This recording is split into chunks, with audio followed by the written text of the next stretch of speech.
I greet you all in the name of Jesus on the auspicious occasion of Indian Christian Day or Yeshu Bhakti Divas.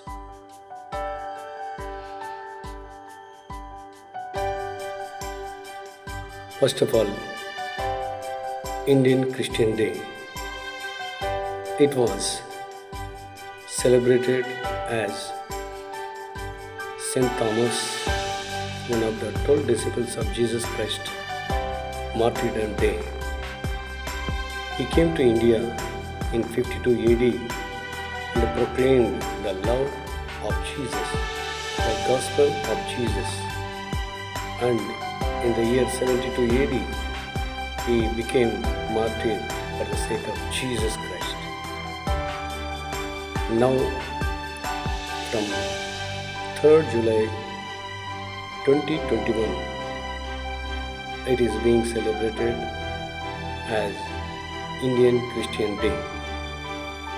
Now it has been decided to celebrate 10 years from 3rd July 2021 Saturday to 3rd July 2030 as Indian Christian Day or Yeshu Bhakti Divas.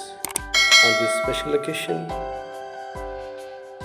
it is being celebrated in contributing social service and proclaiming the love of Jesus in different ways. One of them visiting the orphanages, visiting the old age homes, and also blood donation camps, etc. On this special occasion, I greet you all once again in the name of Jesus. Amen. ಎಲ್ಲರಿಗೂ ಕ್ರಿಸ್ತೇಸು ನಾಮದಲ್ಲಿ ವಂದನೆಸಲ್ಲಿಸುತ್ತೇನೆ. ಪ್ರತ್ಯೇಕವಾಗಿ ಭಾರತದ ಜನವಾಸಿಗಳಿಗೂ ಅದೇ ರೀತಿಯಾಗಿ ಕ್ರೈಸ್ತ ಬಾಂಧವರಿಗೂ ಭಾರತೀಯ ಕ್ರೈಸ್ತ ದಿನಾಚರಣೆಯ ಶುಭಾಶಯಗಳು. ದೇವರಿಗೂ ಆಶೀರ್ವಾದ ಮಾಡಲಿ. ಪ್ರತ್ಯೇಕವಾಗಿ ದಿವಸ ಸಂತ ತೋಮ, ಯೇಸು ಕ್ರಿಸ್ತ ಶಿಷ್ಯರಾದಂಥ ಒಬ್ಬರಾದಂಥ ಸಂತ ತೋಮ ಇವರು 52ನೇ ಇಸ್ವಿಯಲ್ಲಿ ನಮ್ಮ ಭಾರತ ದೇಶಕ್ಕೆ ಬಂದು ಅವರು ಭಾರತದಲ್ಲಿ ಕ್ರಿಸ್ತನ ಪ್ರೀತಿ, ಕ್ರಿಸ್ತನ ಕುರಿತಾದ ಕಾರ್ಯಗಳನ್ನು ಮಾತಾಡಿ ಅನೇಕರಿಗೆ ಶಿಕ್ಷಣ ಕೊಡುವ ಮುಖಾಂತರ ಅವರ ಮುಂದೆ ಸಾಗಿದ ಅದೇ ಪ್ರಕಾರ ಅವರನ್ನು 72ನೇ ಇಸ್ವಿಯಲ್ಲಿ ಈಗಿನ ಚೆನ್ನೈ ಆಗಿನ ಮೈಲಾಪುರದಲ್ಲಿ ಅವರ ಹತ್ಯೆಗೈಯಲಾಯಿತು. ಆ ರಕ್ತಸಾಕ್ಷಿಯಾದ ದಿನವನ್ನು ಸೆಂಟ್ ಥಾಮಸ್ ಎಂಬುದಾಗಿ ಆಚರಣೆ ಮಾಡ್ತಾ ಇದ್ದೆವು. ಆದರೆ 2021ರಿಂದ ಈ ದಿನವನ್ನು ಭಾರತೀಯ ಕ್ರಿಸ್ತನ ಆಚರಿಸುತ್ತಾ ಆ ದಿವಸ ಪ್ರತ್ಯೇಕವಾಗಿ ಜನರಿಗೆ, ದೀನದಲಿತರಿಗೆ, ಬಡವರಿಗೆ ಸಹಾಯ ಮಾಡುವ ಉದ್ದೇಶದೊಂದಿಗೆ ಈ ಕಾರ್ಯವನ್ನು ಮಾಡ್ತಾ ಇದ್ದೇವೆ. ಆದರೆ ಇವತ್ತು ಜುಲೈ 3ನೇ ತಾರೀಕು ಬೆಳಗಾವಿನ ಸಭಾಪಾಲಕರು ಮತ್ತು ಕ್ರೈಸ್ತ ನಾಯಕರ ಒಕ್ಕೂಟ ಹಾಗೂ ಮೆಥೋಡಿಸ್ಟ್ ಎಪಿಸ್ಕೋಪಲ್ ಸದರ್ನೇಶ್ವರ ಸಭೆಯ ಪದಾಧಿಕಾರಿಗಳು ಕೂಡ ಸೇರಿ ಬೆಳಗಾವಿನ ವಿಮ್ಸ್ ಹಾಸ್ಪಿಟಲ್ ಒಟ್ಟಿಗೆ ಸಹಯೋಗದೊಂದಿಗೆ ರಕ್ತದಾನ ಶಿಬಿರ ಹಮ್ಮಿಕೊಂಡಿದ್ದೇವೆ. ರಕ್ತದಾನ ಅಂದರೆ ಜೀವದಾನ. ಎಲ್ಲ ಜನರಲ್ಲಿಯೂ ರಕ್ತ ಜೀವ ಆಗಿರುವ ಕಾರಣ ನಾವು ದೇವರ ವಾಕ್ಯದ ಪ್ರಕಾರ, ಯೇಸು ಕ್ರಿಸ್ತನ ಮಾತಿನ ಪ್ರಕಾರ ಮತ್ತೊಬ್ಬರಿಗೆ ಜೀವ ಕೊಡುವ ಹಂಗಿನಲ್ಲಿದ್ದೇವೆ. ಆದ ಕಾರಣ ನಮ್ಮ ರಕ್ತವನ್ನು ಕೊಡುವ ಮುಖಾಂತರ ಮತ್ತೊಬ್ಬರ ಜೀವಕ್ಕೆ ದಾನವಾಗೋಣ, ಅವರಿಗೆ ಆಶೀರ್ವಾದವಾಗೋಣ. ದೇವರನ್ನು ಆಶೀರ್ವಾದ ಮಾಡಲಿ. ಈ ದಿನಕ್ಕಾಗಿ ನಾವೆಲ್ಲರೂ ಸಂತೋಷ ಪಡ್ತೇವೆ. ನಿಮ್ಮನ್ನು ಕೂಡ ಈ ದಿನದಲ್ಲಿ ಕ್ರೈಸ್ತ ದಿನಾಚರಣೆ ಕುರಿತಾದ ನಿಮಗೆ ಶುಭಾಶಯ ಹೇಳುತ್ತೇನೆ. ದೇವರು ನಿಮ್ಮೆಲ್ಲರನ್ನು ಆಶೀರ್ವಾದ ಮಾಡಲಿ.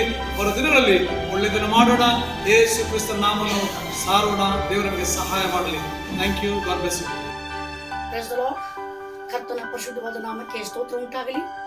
ನಿಮ್ಮೆಲ್ಲರಿಗೂ ಯೇಸು ಕ್ರಿಸ್ತನ ಮಧುರವಾದ ನಾಮದಲ್ಲಿ ನಾವು ವಂದನೆಗಳನ್ನು ಸಲ್ಲಿಸುತ್ತೇವೆ. ಇವತ್ತಿನ ದಿವಸ ತುಂಬಾ ವಿಶೇಷವಾದಂಥ ದಿನದಂದು ನಿಮ್ಮ ಮುಂದೆ ಈ ಒಂದು ವಿಡಿಯೋದ ಮೂಲಕವಾಗಿ ಬಂದು ನಿಮ್ಮನ್ನು ಸಂಧಿಸಲಿಕ್ಕಾಗುವಂತೆ ದೇವರ ತರಕಾಗಿ ವಂದನೆ ಸಲ್ಲಿಸ್ತೇನೆ. ಇವತ್ತಿನ ದಿವಸ ಬಹಳ ಪ್ರಾಮುಖ್ಯವಾದ ದಿವಸ. ಅದೇನಂತಂದ್ರೆ ಭಾರತೀಯ ಕ್ರೈಸ್ತ ದಿನಾಚರಣೆ. ಭಾರತ ದೇಶಾದ್ಯಂತ ಇವತ್ತು ಈ ಒಂದು ದಿನವನ್ನ ಸಂಭ್ರಮ ಪಡಲಾಗ್ತದೆ. ಇವತ್ತು ಯೇಸು ಭಕ್ತಿ ದಿವಸ ಎಂಬುದಾಗಿ ಇದನ್ನು ಆಚರಿಸ್ತೇವೆ.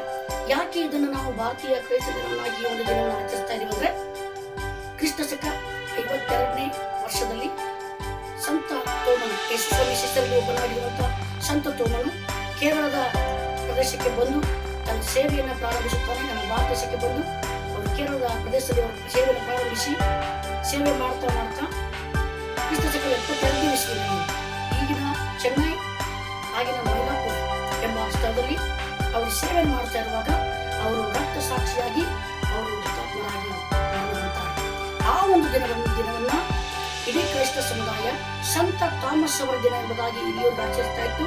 ಆದರೆ ಈಗ 2021ನೇ ವರ್ಷದಿಂದ 2030ನೇ ವರ್ಷದವರೆಗೂ ಭಾರತೀಯ ಕ್ರೈಸ್ತ ದಿನವನ್ನಾಗಿ ಘೋಷಣೆ ಮಾಡಲಾಗಿದೆ.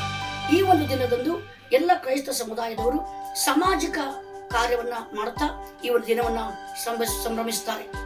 ಸೊ ಇಂದು ಬೆಳಗಾವಿಯಲ್ಲೂ ಕೂಡ ನಾವು ಕ್ರೈಸ್ತ ಸಮುದಾಯವಾಗಿ ನಮ್ಮ ಸಮುದಾಯದ ವತಿಯಿಂದ ನಾವು ಕ್ರೈಸ್ತ ದಿನವನ್ನ ಒಂದು ಸಮಾಜದ ರಕ್ತದಾನ ಮಾಡುವುದರ ಮೂಲಕ ಈ ಒಂದು ದಿನವನ್ನು ಆಚರಿಸುವಂತೆ ದೇವರು ನಮಗೆ ಕೃಪೆ ಕೊಟ್ಟದಕ್ಕಾಗಿ ದೇವರಿಗೆ ಸ್ತೋತ್ರವನ್ನು ಸಲ್ಲಿಸುತ್ತೇವೆ. ಈ ಒಂದು ದಿನವನ್ನ ಎಲ್ಲರಿಗೂ ಶುಭಕರವಾಗಿರಲಿ. ಹಾಗೆ ತಮ್ಮೆಲ್ಲರಿಗೂ ಮತ್ತೊಂದು ಸಾರಿ ಭಾರತೀಯ ಕ್ರೈಸ್ತ ದಿನಾಚರಣೆಯ ಶುಭಾಶಯಗಳನ್ನು ಕೋರುತ್ತಾ ದೇವರನ್ನು ಆಶೀರ್ವಾದ ಮಾಡಲಿ. ಭಾರತೀಯ ಕ್ರೈಸ್ತ ದಿವಸ ದಿನಾಚರಣೆಯ ನಿಮಿತ್ತವಾಗಿ ಇಂದು ಕರ್ನಾಟಕ ಜನತೆಗೆ ನನ್ನ ವಂದನೆಗಳು. ನನ್ನ ಹೆಸರು ಮಾಸ್ಟರ್ ನಥಾನಿಯಲ್ ಕರುಣಾಕರ, ಸಭೆ ಜೀವಜನ ಬೆಳಗಾವಿ. ಅದರ ಪ್ರಯುಕ್ತ ಈ ದಿವಸ ನಾವು ಈ ಇಂಡಿಯನ್ ಕ್ರಿಶ್ಚಿಯನ್ ಡೇ ಯಾಕೆ ಸೆಲೆಬ್ರೇಷನ್ ಮಾಡ್ತೀವಿ ಎಂಬುದಾಗಿ ನನ್ನ 2 ಮಾತುಗಳನ್ನು ತಮ್ಮ ಮುಂದೆ ಹೇಳಲಿಕ್ಕೆ ಇಷ್ಟಪಡ್ತಾ ಇದ್ದೀನಿ. ಏನಂತಂದರೆ ಕ್ರಿಸ್ತ ಶಕ 52ರಲ್ಲಿ ಭಾರತ ದೇಶಕ್ಕೆ ಯೇಸು ಕ್ರಿಸ್ತನ 12 ಪ್ರಧಾನ ಶಿಷ್ಯರಲ್ಲಿ ಒಬ್ಬರಾದಂಥ ಸಂತ ತೋಮರು ಬಂದು ಕೇರಳದ ಮೈಲಾಪುರದಲ್ಲಿ ಅವರು ಕೇರಳದ ಮದ್ರಾಸಿಗೆ ವಿವಿಧ ಭಾಗಗಳಲ್ಲಿ ಅವರು ಸೇವೆಯನ್ನು ಸಲ್ಲಿಸಿದರು. ಸೇವೆಯನ್ನು ಮಾಡುತ್ತಿರುವಾಗ ಆ ದುಷ್ಕರ್ಮಿಗಳು ಅವರನ್ನು ಹತ್ಯೆಗೈದು ಅದು ಕೊಲೆ ಮಾಡಲಾಗಿದೆ. ಅದರಿಂದ ಹುತಾತ್ಮ ನೆರವೇರಿಸಿಕೊಂಡು ಥಾಮಸ್ ದಿನವನ್ನು ಕರೆಯುತ್ತಿದ್ದರು. ಆದರೆ ಈಗಷ್ಟೇ 2021ರಿಂದ ಇಂಡಿಯನ್ ಕ್ರಿಶ್ಚಿಯನ್ ಡೇ ಸೆಲೆಬ್ರೇಷನ್ ಎಲ್ಲ ಭಾರತೀಯ ಕ್ರೈಸ್ತರು, ಭಾರತದ ಹೊರಗೆ ಪ್ರವಾಸಿಗ ಜನರು ಎಲ್ಲರೂ ಈ ದಿನ ಭಾರತದಾದ್ಯಂತ ಮೂಲೆಯಲ್ಲಿ ಒಂದು ಇಂಡಿಯನ್ ಕ್ರಿಶ್ಚಿಯನ್ ಡೇ ಸೆಲೆಬ್ರೇಷನ್ ಮಾಡ್ತಾರೆ.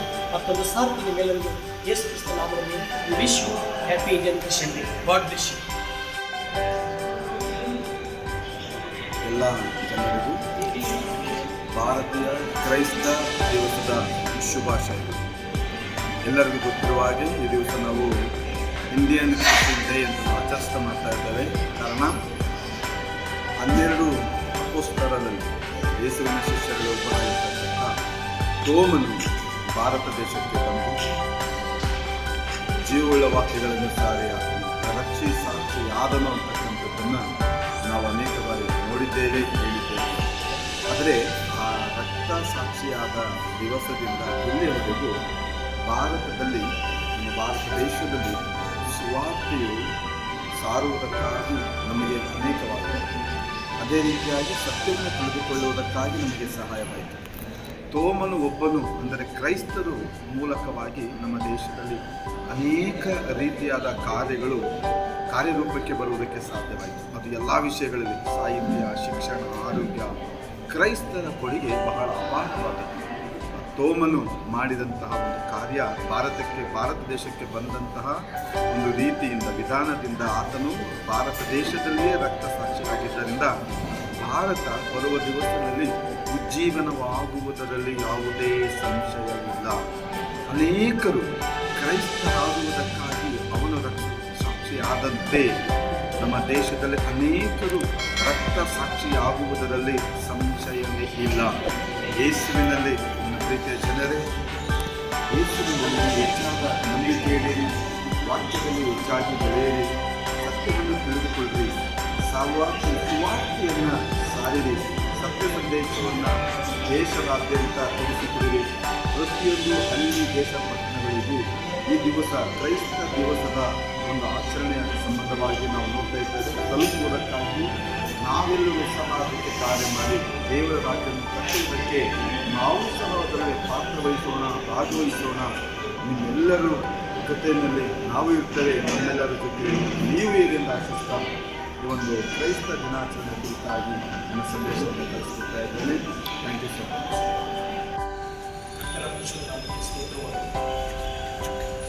ಕರ್ತನ ಪರಿಶುದ್ಧ ನಾಮಕ್ಕೆ ಸ್ತೋತ್ರವಾಗಲಿ.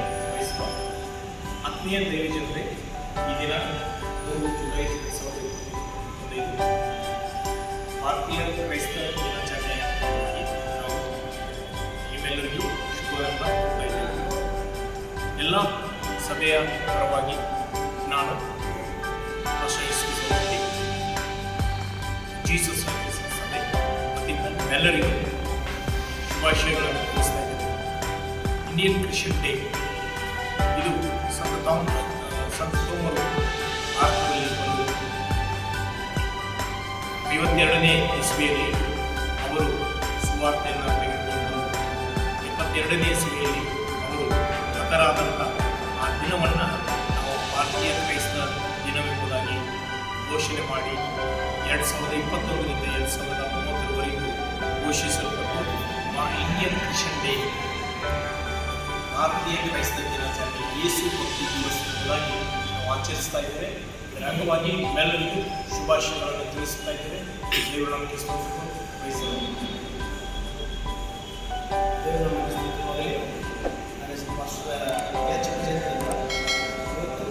ಜುಲೈ 3ನೇ ತಾರೀಕು ಸಂತ್ ಥಾಮಸ್ ಅವರ ಹುತಾತ್ಮ ದಿನವಾಗಿರುವುದರಿಂದ ಅವರ ಆಚರಣೆಯನ್ನು ನಾವು ಸಭೆ ಒಂದು ರಕ್ತದಾನ ಶಿಬಿರವನ್ನು ಆಯೋಜಿಸಲಾಗಿತ್ತು. ಒಳ್ಳೆ ರೀತಿಯಲ್ಲಿ ಎಲ್ಲ ನಮ್ಮ ಕ್ರೈಸ್ತ ಬಾಂಧವರು ನಮ್ಮ ಸ್ವಇಚ್ಛೆಯಿಂದ ಬಂದು ಜೀವ ಉಳಿಸಲಿಕ್ಕೆ ನಮ್ಮ ರಕ್ತದಾನವನ್ನು ಕೊಟ್ಟು ಈ ರಕ್ತದಾನ ಶಿಬಿರ ರಚಿಸುವುದಕ್ಕಾಗಿ ಕ್ರೈಸ್ತ ದೇವರ ನಾಮಕ್ಕೆ ಸ್ತೋತ್ರವಾಗಲಿ. ನನ್ನ ಹೆಸರು ಪಾಸ್ಟರ್ ನಾರಾಯಣ ಎಂಬುದಾಗಿ. ನಿಮ್ಮೆಲ್ಲರಿಗೂ ಕೂಡ ಭಾರತದ ಕ್ರೈಸ್ತೀಯ ದಿನದ ಶುಭಾಶಯಗಳನ್ನು ಸಲ್ಲಿಸ್ತೇನೆ. ನಿಜವಾಗಲೂ ಕೂಡ ಇದು ಹೆಮ್ಮೆಕರವಾದಂಥ ವಿಷಯ.